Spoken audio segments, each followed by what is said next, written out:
महत्त्वाची बातमी आहे ती आपण पाहूयात।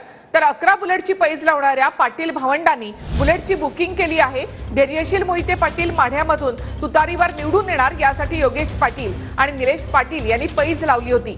तर रणजितसिंह नाईक निंबाळकर यांच्या समर्थकांनी 11 बुलेटची पैज स्वीकारलेली आहे। माढ्यातून धैर्यशील मोहिते पाटील निवडून आले तर 12 बुलेट देऊ असं प्रति आव्हान अनुप शहा यांनी केलंय।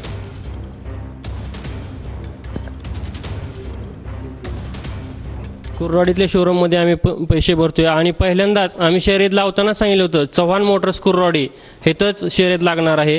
त्यामुळे हितच आम्ही आज पावती बिल करायला लागलेलो आहे। 11 बुलेटचं बुकिंग केलेलं आहे। साधारण 55,000 बुकिंग केलेलं आहे। सोशल मीडियाच्या माध्यमातून मला समजलं योगेश पाटील आणि निलेश पाटील या दोन बंधूंनी चॅलेंज दिले। त्यांचं म्हणणं आहे की मोहिते पाटील आले तर आम्ही त्यांना 11 बुलेट द्यायच्या आणि नाईक निंबाळकर रणजित दादा आले तर ते आम्हाला 11 बुलेट देणार। त्यांनी दिलेलं 11 बुलेटचं जे चॅलेंज होतं ते मी स्वीकारले। त्यानुसार आम्ही आज सगळं केले, पण आता त्याला कायदेशीर स्वरूप द्यायचं काम ज्यांनी आव्हान केले, ज्यांनी चितवणी दिली आणि ज्यांच्या बुद्धीतनं हे आले त्यांनी